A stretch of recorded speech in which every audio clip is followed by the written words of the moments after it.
This is chapter 18. Going to continue our study of the book of Genesis, and also we have been looking at the life of Abraham now for the last several weeks. And it just starts off, it says, Then the Lord, verse 1 of chapter 18, the Lord appeared to him, Abraham, by the terebinth trees of Mamre, as he was sitting in the tent door in the heat of the day. So these terebinth trees of Mamre, right in the area of what was later to become, or was known in that day, even as Hebron, and it still is in the same location today. If you remember, Mamre has the meaning, it was actually a man's name, and these were the terebinth trees that were of his property, and it means strength or fatness. And so he lifted his eyes and looked, and behold, 3 men were standing by him. And when he saw them, he ran from the tent door to meet them, and he bowed himself to the ground. The word bowed here is the word shakah in Hebrew, and it's translated over 170 times in the New Testament or the Old Testament as worship. That's how it's normally translated, and about a little over 100 of them, of the 170 occurrences, it's translated as worship. And as you know, when we've been going through the book of Genesis, there are so many first mentions in this book, and we've looked at the principle of first mention. This is the first time that worship is mentioned. He bowed himself, or he put himself in a worship position before these 3 men. He recognized that there was something that was just not the ordinary. These weren't your typical sojourners of the day. And he said in verse 3, My Lord, if I have now found favor in your sight, do not pass on by your servant. Notice that in the New King James anyway, all of the second person pronouns in this are capitalized, because he recognizes that he is in the presence of the Lord. And he said, Let a little water be brought, and wash your feet, and rest yourselves under the tree. And I will bring a morsel of bread, that you may refresh your hearts, that after that you may pass by, inasmuch as you have come to your servant. And so they said, We'll do as you've said. And so Abraham hurried into the tent to Sarah and said, Quickly make 3 measures of fine meal. Didn't say run down to the Piggly Wiggly and grab a loaf of bread. Got to start this from scratch. And she said, he says, make it out of fine meal. Not the ordinary meal, not our day-to-day meal, but the fine meal. Going to do it out of fine meal, knead it and make cakes. And then Abraham ran to the herd. Now keep in mind, the guy is just a whisker away from 100 years old right now. And he's running up to the men, and then he runs into Sarah, and now he's running out to the field.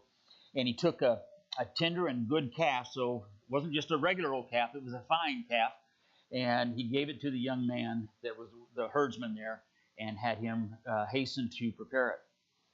And so he took butter and milk and the calf which he had prepared, and set it before them, and he stood by them under the tree as they ate. Now, I don't know if this stood out to you here in this passage, but all over in Exodus chapter 23, verse 19, the Lord is instructing the Israelites, and he says, On the first of your first fruits of your land you shall bring into the house of the Lord your God. And then he adds this very kind of enigmatic statement, You shall not boil a young goat in its mother's milk. And what this was, when he said, there's a passage in Deuteronomy that says something to the same effect. And what he was saying is that don't follow this Canaanite worship practice of they would make a soup, that they would boil the stew made out of the mother's milk, and they would put a young kid in it. It was part of their fertility practice. And he's saying, don't follow that. Don't look like a pagan worship. And so today in Israel, they ask the question, well, what do you do if you have a ewe-goat who gives birth to a little kid goat? And I know this next part is going to be a little unpalatable to some of you, but it just is what it is. And then what if that kid goat was made into a goat burger with cheese? And then what if the ewe-goat gave some milk that was turned into cheese, and it became the cheese that was put on the goat burger with cheese? And then the product then would be a very juicy goat burger with cheese. But then what if during the digestion process in your stomach, the acids effectively cause the cheese that was made from the milk to boil inside your stomach, and what would you do with that? Well, according to the Jewish rabbis, you have just violated Exodus 23:19 because you boiled a kid in its mother's milk. And so from that has led to a prohibition of eating any kind of dairy product with any kind of meat, including venison, including beef. I mean, notice that it was a young calf that they were doing in the meal here, and because they're always afraid that the milk that could come from the mother could be used to make the cheese that would be mixed with the animal that you might be partaking of for your Sunday afternoon dinner. And they include chicken in this list. I guess they're afraid that the cheese off the Chick-fil-A burger is going to be made from the milk of the chick's mother's hen bird. I don't get that. But that's now fish, however, is an exception to this. They don't consider fish to be a meat. And so they do have an exception to this interpretation with fish. And I guess it's because of the fondness of tilapia and gefilte fish that the Talmudic rabbis decided that it would not be a meat dish. When you go to Israel on a tour, you stay in these hotels, and all of the hotels there in Israel, their whole industry is formed around the tourist industry, and they have these large dining rooms that they serve buffet breakfast and buffet dinners. You go and eat breakfast before you get on the bus and go out for the day's touring. You come home at night, take a shower, and then you go and eat dinner. And it's all this big buffet style. For breakfast, you'll have all kinds of cheese and yogurt and cream and all of that. But you'll have eggs and maybe waffles, and you'll have all that sort of stuff, but you won't have any meat. You'll have fish. If you like fish, you'll have that for breakfast. But and don't even go into McDonald's and order a double cheeseburger, because it ain't going to happen there. And then at night, you'll have all of your roast beef and your fried chicken and all that. And they do some really pretty awesome stuff with soy milk with their pastries and cheesecakes and stuff, but you're not going to get any dairy. In fact, when you go to the Holocaust Memorial Center, Yad Vashem, and you go into their cafeteria, all of those different places have some sort of a lunchroom or cafeteria of some kind. And when you go in there are actually two lines. You can go to the left and go over to the non-dairy side, or you can go to the right and go over to the meat side. So you have to decide whether you want to have some cheese and do a vegetarian lunch, or you can have some sort of a beef entree or meat entree going in the other line. And then when you come out and you pay for your food, you come into the actual dining room area, and there's this like a gate, a fence that goes across dividing the two. And if you're going there with a friend and your friend chooses to have salad and you want to get a hamburger, you guys can't sit together. In fact, there'll be a guy standing there watching you to make sure that you don't take your meat over to the dairy side or vice versa, because they're all afraid that maybe a crumble of the meat is going to fall onto the cheese, and then somebody would end up inadvertently boiling the kid in its mother's milk. One time we were at one of the hotels, and we were having our evening meal, and one of the gals that were on our trip asked us, it is meat, so there was no dairy, but one of the girls asked if they had some non-dairy creamer for the coffee. And so I asked our tour guide, who was Israeli, and he said, I don't know, let's go ask the maitre d'. So we went over and asked the head waiter, and he said, no, we have meat. And he said, yeah, but it's non-dairy. He goes, but we have meat. And I said, no, not dairy, not cream, non-dairy.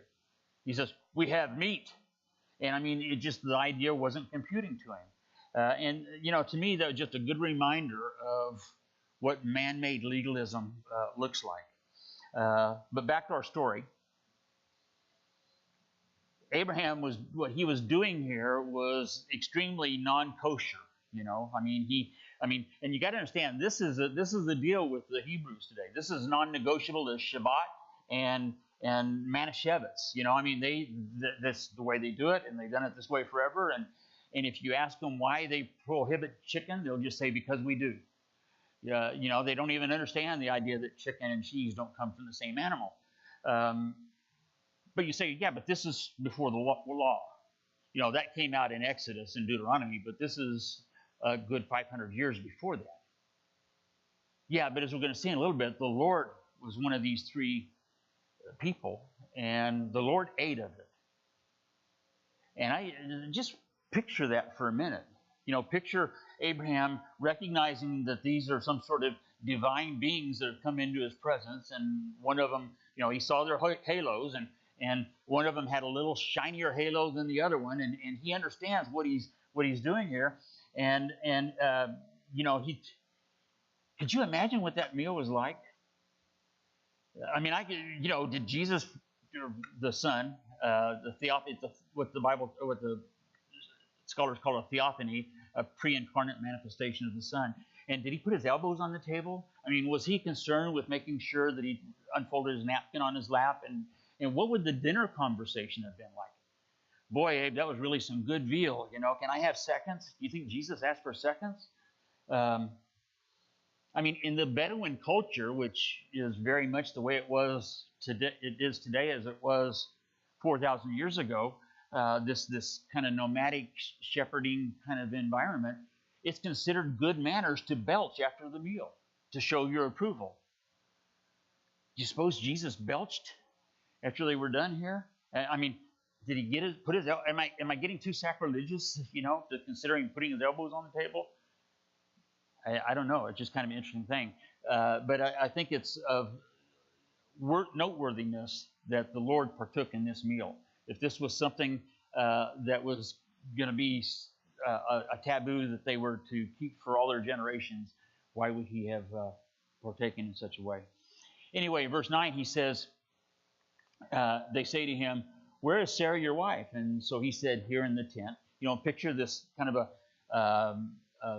there's this big black goat hair Bedouin tent that has many partitions in it. There's different curtains in it that separate one area from another.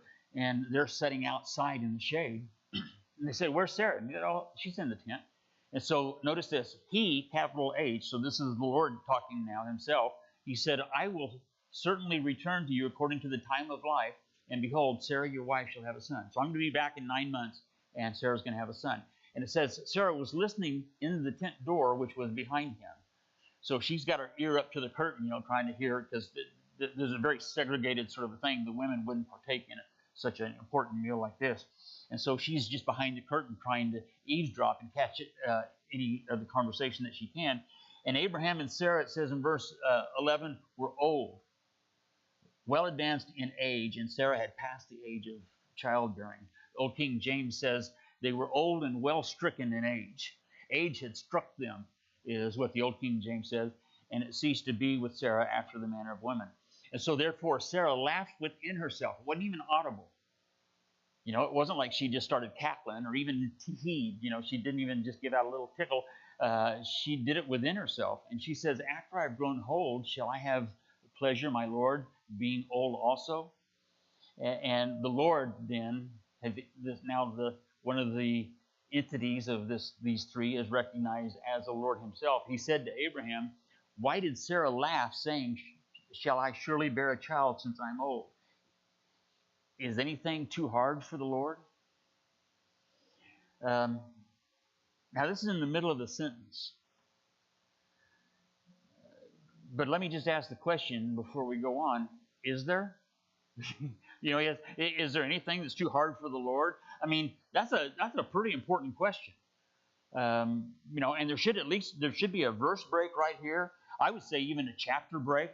At the very least, there should be a Selah, just like the psalmist would do, where they'd put a Selah after making some sort of statement that they wanted you to pause and meditate on and contemplate. And this is a place where I think, is there anything that's too hard for the Lord? He is an awesome, mighty, unstoppable, unlimited God. And there's anything that he decides to do, he will do. And his promises, he has already declared, they're so sure and true. The Bible speaks of them as though they're already past tense, is what the theologians call the future past tense. Is anything too hard for the Lord? At the appointed time, he says, "I will return to you according to the time of life, and Sarah shall have a son." But then Sarah says, I didn't laugh, and I wasn't eavesdropping either, And she says, "I didn't laugh, for she was afraid." The only thing that we should fear more than laughing at God is lying to him. And she says, "I didn't laugh." And she was just looking at the facts. She said, Abraham's a geezer and I'm a geezette, and there's no other way around it. She was just looking at the facts. But then the Lord said, "No, you laughed." And so then the men rose from there and took looked toward Sodom, and Abraham went with them to send them on the way. And the Lord said, shall I hide from Abraham what I'm doing? Since Abraham shall surely become a great and mighty nation, and all the nations of the earth shall be blessed in him. For I have known him, in order that he may command his children and his household after him, that they keep the way of the Lord, to do righteousness and justice, that the Lord may bring to Abraham what he has spoken to him. And then the Lord said, because the outcry against Sodom and Gomorrah is great, and because their sin is very great, I'll go down and see whether they have done altogether according to the outcry against it that has come to me. And if not, then I will know. If not, I'll know if that's not true. He's going to go see it. Now, don't get this picture of like George Burns from that movie from the 70s where he had to come down from heaven and see how messed up things were down here on earth. That's not what God is saying here. It's not a recon mission so he can try to determine how bad the situation in Sodom and Gomorrah was. This is what's known as an anthropomorphism. And, it's not God saying, don't make me come down there. I mean, he's there. But he's just saying it in a way that using human language. And then the men turned away from there and went toward Sodom, but Abraham stood before the Lord. So they split up. The Lord stays with Abraham to talk with him a little bit, and then the two men go on down. And Abraham came near and said, would you also destroy the righteous for the wicked? Suppose, Abraham saying to the Lord, he says, suppose there were 50 righteous within the city. Would you destroy the place and not spare it for the 50 righteous that were in it? Far be it from you to do such a thing as this, and to slay the righteous with the wicked, so that the righteous should be as the wicked. Far be it from you. Shall not the judge of all the earth do right? Now, if you've been to Israel, you've been down to the old city, and you understand the haggling that takes place. Any shop you go to in the Middle East, you don't pay the sticker price. You go in, you ask them how much this is, and they'll say, well, how much would you pay for it? And then you start this whole thing. They start way up here, you start way down there, and then you meet somewhere in the middle. Don't picture that. That's not what we're all familiar with the story, but that's not what's going on here. There's not some sort of haggling thing. This is not the old city. Okay, I think there's two things at play here. One of them is that God is he's going to show Abe how depraved Sodom and Gomorrah had become. He's wanting to show him that you can't even find 10 righteous people in the city.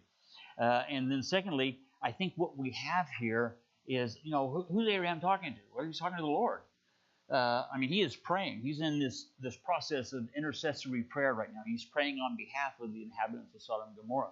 He is what they used to say, he's praying through. This isn't just something that he's just said and then he's going to go about his business, but he's wrestling with this issue of Sodom and Gomorrah in prayer. And so the Lord said, if I find in the city 50 righteous men, or if I find in Sodom 50 righteous men within the city, then I will spare all the place for their sakes.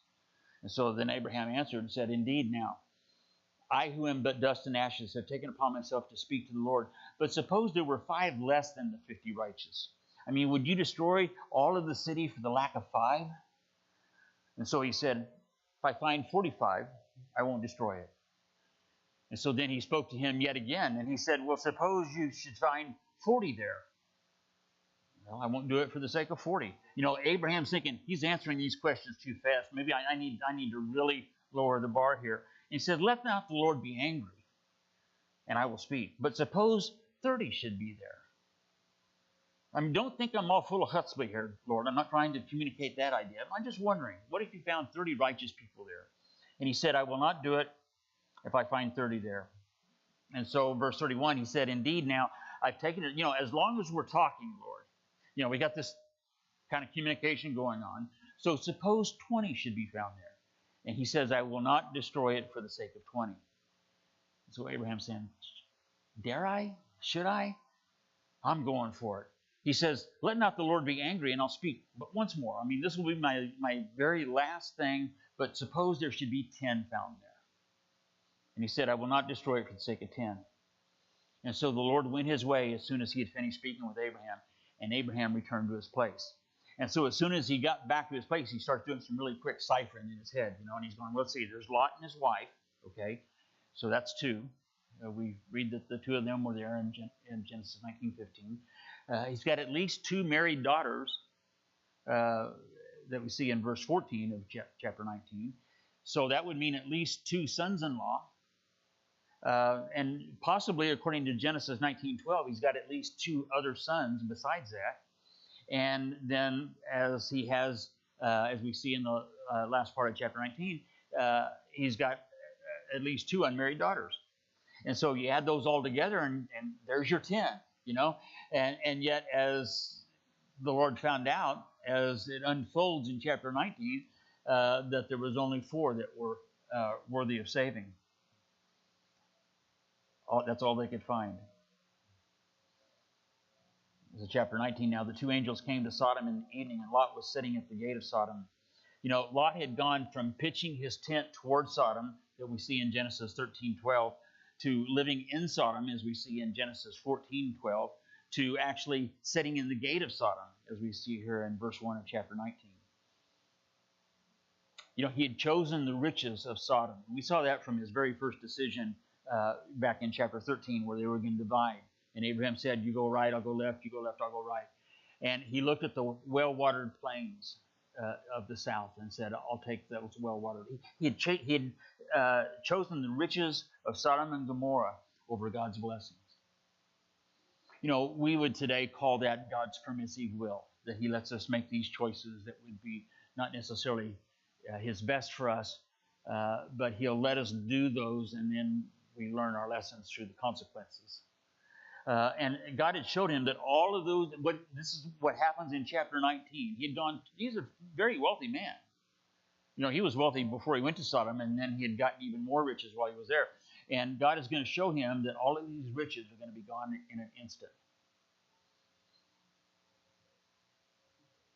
When Lot saw them, he rose to meet them. So the 2 guys come into Sodom, and they go to Lot's house. And he rose to meet them, and he bowed himself with his face toward the ground. He said, Here now, my lords, please turn in your servant's house to spend the night, and wash your feet, that you may rise early and go on your way. And they said, No, we'll just spend the night in the open square. But he insisted strongly. So they turned into him and entered his house. And then he made them a feast and baked unleavened bread, and they ate. Now before the sun lay down, the men of the city, the men of Sodom, both old and young, all the people from every quarter surrounded the house. And they called to Lot and said to him, Where are the men who came into you tonight? Bring them out to us, that we may know them carnally. Now, if you got the New King James, as I use, you'll notice that the word carnally is in italics. And that means it's been added for the translators for just make the text a little more fluid. And, you know, it's just the translators trying to help us understand what the text is saying. Literally, it says, bring them out so that we may know them, is what the text says. But listen, these guys weren't from the welcome wagon. I mean, they weren't bringing a basket full of fruit, you know. In fact, if you got the New International Version or the New Living Translation, it says, bring them out. They both say the same thing. Bring them out to us so that we can have sex with them. There was no question. And I just say this because you'll hear people today try to put that spin on it. And, well, they'll just say, well, they were just, you know, these guys weren't really wanting to do something bad. They were just there knocking on the door. Today, in the Western world anyway, and of course I live in America, so I would say primarily in America, it's very much in vogue to speak of so-called hate speech, as equating that as a hate crime. And there's been many state and local legislatures who have tried to pass various ordinances to state something accordingly. You know, that if you say something that would hurt somebody's feelings, you know, then that would be considered a hate crime, hate speech, and it would be equated to a hate crime, and the one that makes something illegal about it. Every time any state or city has passed some kind of law, it's gone to the Supreme Court, and they have every time shot it down, saying that a law like that would be a violation of the First Amendment. And I would just say to lovingly address sinful behavior is not hate speech, any more than it would be for a doctor to correctly diagnose and address some sort of disease like cancer. In fact, the hate crime, the hate speech would be if he didn't address it, if he said something else that just made you feel good and not addressing the seriousness of your condition. That would be hateful. And there is, in just even in the last couple of years, there's been this ever-increasing, growing move to, in evangelical Christianity, to accept and embrace homosexual activity. There's this, they call it the Revoice movement, and it's a group of evangelicals who want to reinterpret what the Bible says about the subject, and just say that the Bible doesn't necessarily speak against homosexuality. It just speaks about sexual immorality, but not homosexuality itself.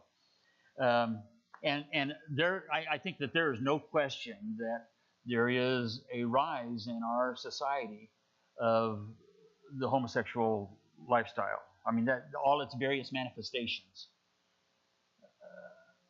That's outside of the boy-girl get married and have a family picture.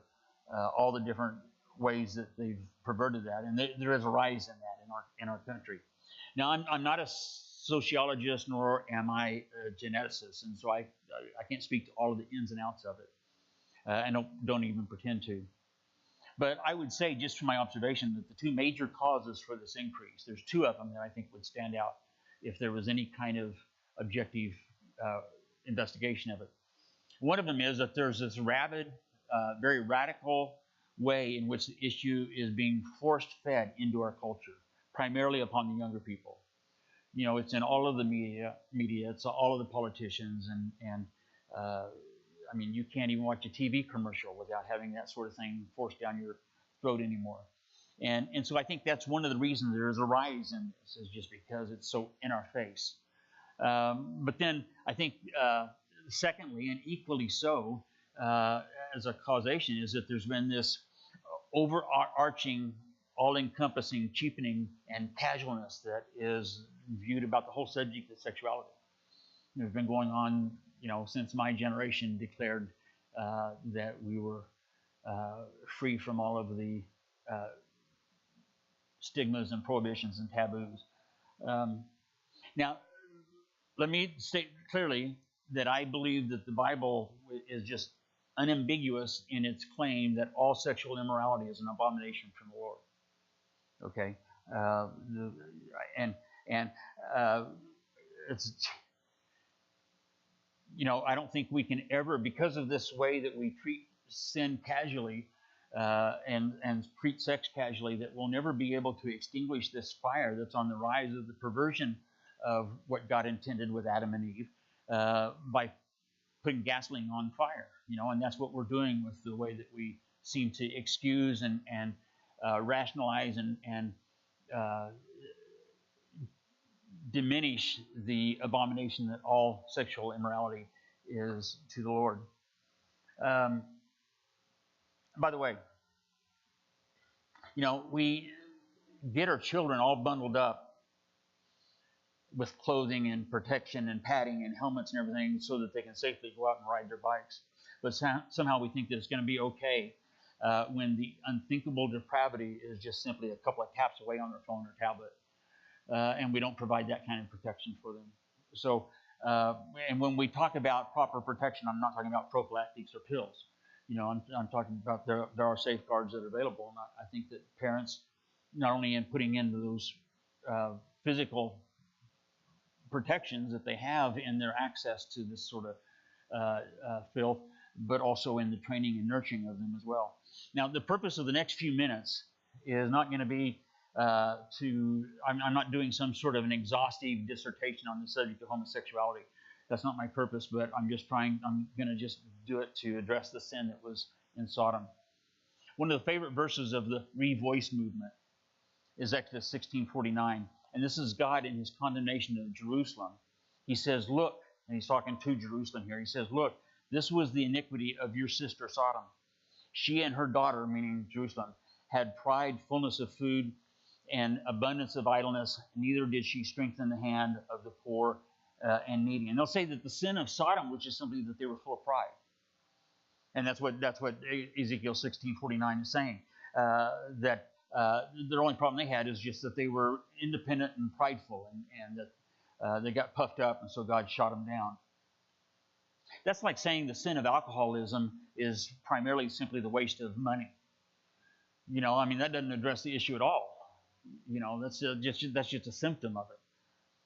And as they're very quick to point out, Ezekiel 16:49, the very next verse, 50 of Ezekiel 16 says, "And they were haughty and committed abomination before me, and therefore I took them away as I saw fit." And I guess it's probably too bad that Jude, the half-brother of Jesus, wasn't alive today so that he could have heard this contemporary spin on Ezekiel 16.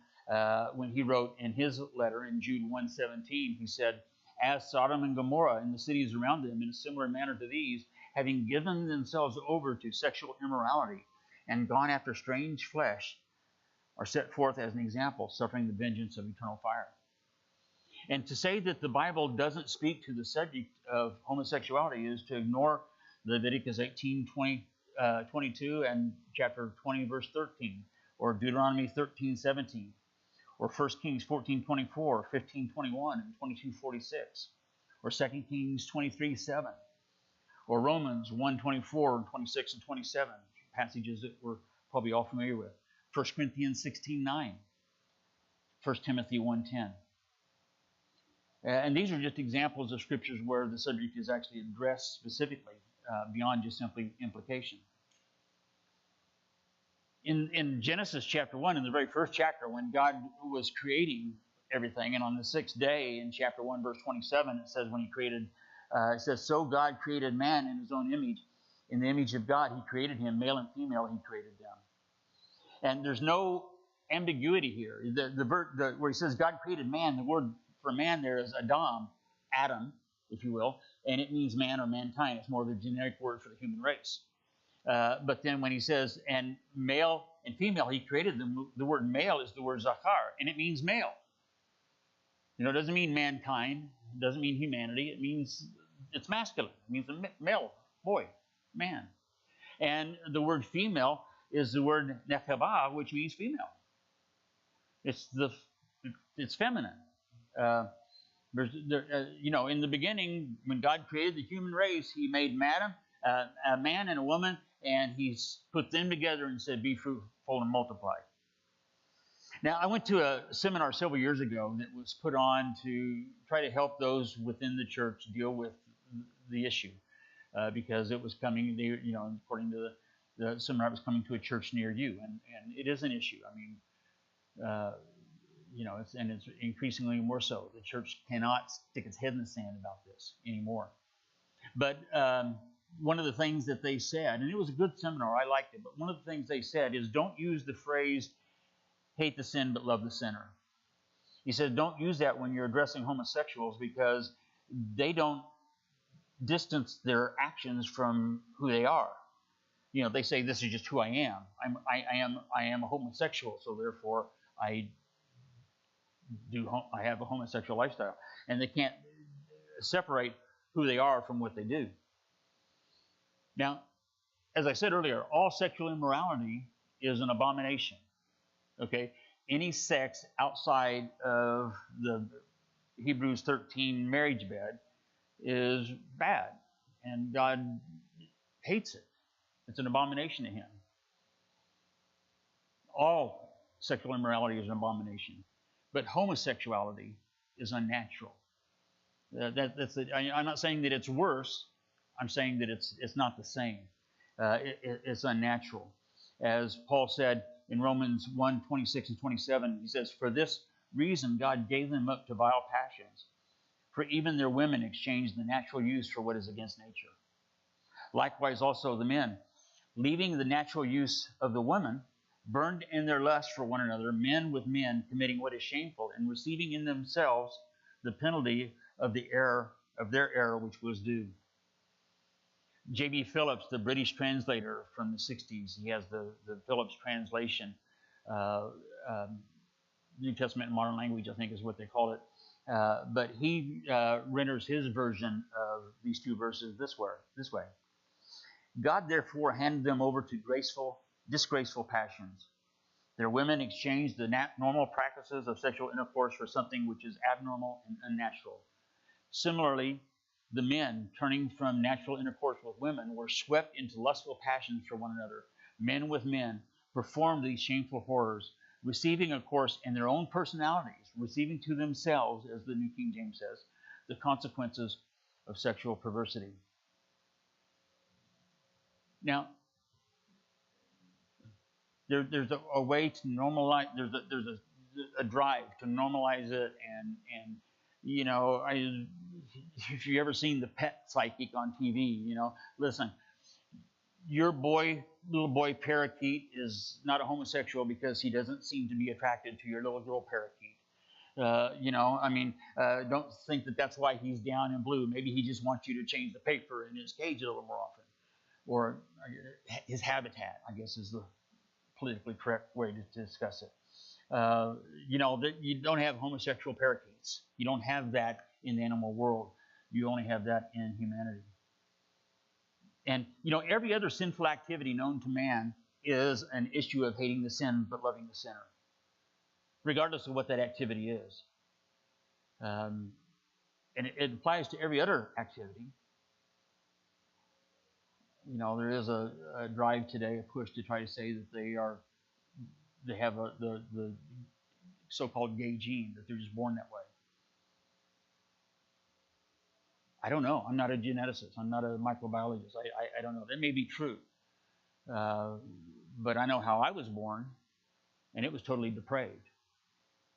And if I were to just act out the way that I felt I was born, well, I mean, what kind of culture would we have if everybody just acted out the way they were born? You know what I'm saying? So that's not even an argument, because we were all born sinners. And Jesus didn't make the distinction between sin and the sinner, and I don't think we're any smarter than he is. So Lot went down to them through the doorway, verse 6, shut the door behind him, and said, "Please, my brethren, do not do so wickedly.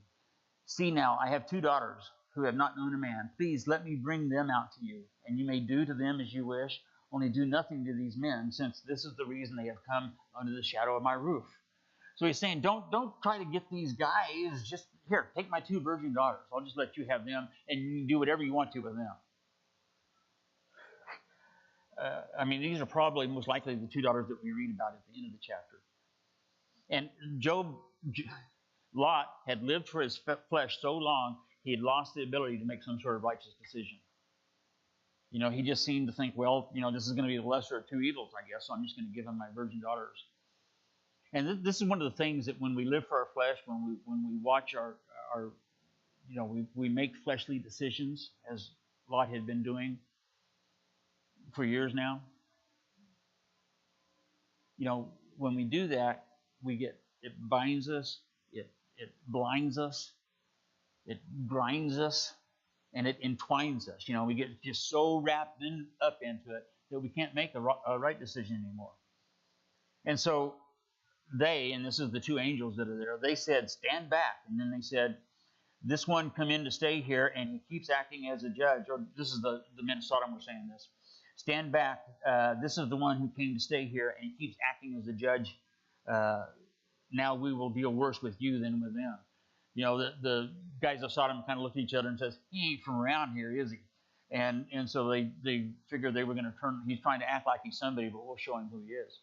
So they pressed hard against the man Lot and came near to break down the door. But the men reached out their hands and pulled Lot into the house with them and shut the door. And they struck the men who were in the doorway of the house with blindness, both small and great, so that they became weary trying to find the door. You know, even after they'd been struck with blindness, they were so driven by their depraved passion that was even greater. Their desire to sin was greater than the fact that they just lost their eyesight. And you know, we can see God's judgment on them was not because of their violation to the well-established ancient protocols of hospitality. You know, that's not why God blinded them, because they didn't treat these visitors to town the way they should have. he blinded them because of their depravity. And then the men said to Lot, have you anyone else here? Son-in-law, sons, daughters, whomever you have in the city, take them out of this place, for we will destroy this place, because the outcry against them has grown great before the face of the Lord, and the Lord has sent us to destroy it. So Lot went out, and he spoke to his sons-in-law who had married his daughters, and said, get up, get out of this place, for the Lord will destroy this city. But to his sons-in-law he seemed to be joking. They just laughed at him. I mean, whatever spiritual capital he'd had when they came to the plain, the area of the plains, and to Sodom and Gomorrah, as in that culture, the matriarch he was the spiritual leader. And whatever spiritual leadership he had over his home, he had spent that capital a long time ago. And they didn't even see him as being a spiritual leader, so they just laughed at him. And in the morning, when the morning dawned, the angels urged Lot to hurry, saying, arise, take your wife and your 2 daughters who are here. Your daughters and your daughters-in-law, your married daughters aren't going to go. So just take your 2 virgin daughters, lest you be consumed in the punishment of the city. And check out verse 15. And while he lingered, hey, wait a minute, the coffee's not done brewing yet. I still want to pack a few things. While he lingered, the man took a hold of his hand, his wife's hand, and the hands of his 2 daughters, and the Lord being merciful to him, they brought him out and set him outside the city. And it came to pass, when they brought him outside, that he said, escape for your lives. Do not look behind you or stay anywhere in the plain. Escape to the mountains, lest you be destroyed. And Lot said to them, please, no, my lords. Indeed, now your servant has found favor in your sight. And so you have increased your mercy, which you have shown me by saving my life. But I cannot escape to the mountains, lest some evil overtake me and I die. You don't understand. I'm a city boy. I can't go into the mountains.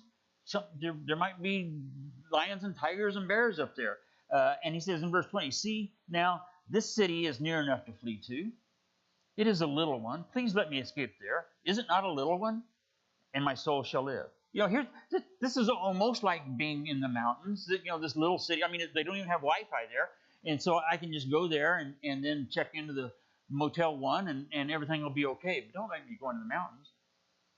And so he, meaning the leader of the 2 angels, said, see, I have favored you concerning these things, in that I will not overthrow this city for which you have spoken. So hurry, escape there. Evidently the people of this city had not been affected as the way Sodom and Gomorrah and its surroundings. But he says, hurry, escape there, verse 22, for I cannot do anything until you arrive. We don't have time to go into that tonight, but the angel says to Lot, I cannot do anything. Not I will not, or not that I should not, or not that I may not, but he says I cannot do anything until you arrive, until you get out of Sodom and you get to a safe place. And I believe that Lot is a type of the raptured church. In fact, Jesus even kind of ties us in Luke 17, where he says, starting with verse 26, and as it was in the days of Noah, so it will also be in the days of the Son of Man. They ate, they drank, they married, they were given in marriage until the day that Noah entered the ark. And then the flood came and destroyed them all. And then verse 28 says, likewise as it was also in the days of Lot. They ate and drank and bought and sold. They planted, they built. But on the day that Lot went out of Sodom, it rained fire and brimstone from heaven and destroyed them all. So it will be in the day when the Son of Man is revealed. And so, as it was in the days of Noah, he says, that's the way it's going to be at the end. As it was in the days of Lot, that's the way it's going to be in the end. And you're going to see these kind of things unfolding that I was talking about earlier. We're going to see the culture and society turn against Christianity and against the faith, and it'll become blasphemed and ridiculed and vilified. And we'll see all of this sort of things unfolding. And yet we can have 2 choices with that. We can just kind of get this like bunker mentality where we're going to hunker down and just wait for the rapture. Or we can stand. I got saved in November of 1981, and I was convinced I would never see New Year's Day. I was convinced the rapture was going to happen before 1982, even from November. And I've seen so many things come down in the almost 4 decades since then. People were sure this was a sign of the end. This was a sign of the end. And those things would come and go. And yet we are 40 years closer than we were when I got saved. And the signs that we see now, the evidences of being the days of Noah and the days of Lot, are more surer now than they have ever been before. So we can hunker down or we can stand. We can pluck our tongues or get on our knees, I mean, this can be the church's finest shining hour, as we stand up in the power of the Spirit and address the culture in a way that turns people away from this depravity and to the Lord. And it says the last part of verse 22, therefore the name of the city was called Zoar, which, interestingly enough, Zoar means insignificant. He had this desire to be somebody. He wanted to be a mover and a shaker and make his mark. And here he ends up in a place called insignificance. And so the sun had risen upon the earth when Lot entered Zoar. And the Lord rained fire and brimstone. This is verse 24. And fire on Sodom and Gomorrah, and from the Lord out of heaven. This is the first mention of fire in the Bible. Is Genesis 19:24. And so he overthrew those cities and all the plain, all the inhabitants of the cities, and what grew on the ground. But, he says in verse 26, as though things couldn't get any more dire, but his wife looked back behind him, and she became a pillar of salt. Now, I remember, when I was a kid growing up, and you'd hear this story in Sunday school, and I was thinking, it's kind of like when somebody says, don't look. There's somebody following us, don't look. And the first thing you do is turn around real quick, and look before you no, you said don't look. And I kind of had a picture. That's what Mrs. Lot did. The angel said, don't look. And so she just, and she just, but listen, she didn't peek. It wasn't these sort of things where she just kind of peeked out of the corner of her eye to see the fireworks display. It wasn't that. In fact, literally, what the text says, it says, look back and kept considering. In fact, it could be translated that she thought about returning. She turned around and she looked at what was going on and she goes, oh, my bridge club. My petunias are getting all burned up. And she looked back with longing. And says that she was turned into a salt lick. On the Israeli side of the Dead Sea, they have a place at Mount Sodom that they call, in Israel, they call this Lot's wife. The only problem is it's about 30 feet tall. But then on the Jordanian side, on the northeast side of the Dead Sea, they have another place that may possibly be the location, but I don't think that this pillar is actually her. Even though there was talk, even in the first century, that you could still see the pillar there. You could still see Mrs. Lot and the destruction that was still visible in the times of the New Testament. Luke 17:31 and 32 says, in that day he was on the housetop, and his goods are in the house. Let him not come down and take them away. And likewise, the one who's in the field, let him not turn back. And then he says in verse 32 of Luke 17, remember Lot's wife. As Jesus is prophesying this day when all that's going to happen, don't be worried about your bridge club. Just remember Lot's wife. That's a good memory verse. Not only because it's the shortest verse in the New Testament. I mean, that's a good reason to be a memory verse, but it's not the most important reason. It's because it's a good verse. Remember Lot's wife. And Abraham went early in the morning to the place where he had stood before the Lord, and he looked toward Sodom and Gomorrah and toward all the land of the plain. And he saw, and behold, the smoke of the land, which went up like the smoke of a furnace. And it came to pass when God destroyed the cities of the plain, that God remembered Abraham and sent Lot out of the midst of the overthrow, when he had overthrew the cities in which Lot had dwelt. And so I think we can quickly, I know the time is kind of short, but we can finish up the chapter pretty fast, I think. It says, Lot went up out of Zoar and dwelt in the mountains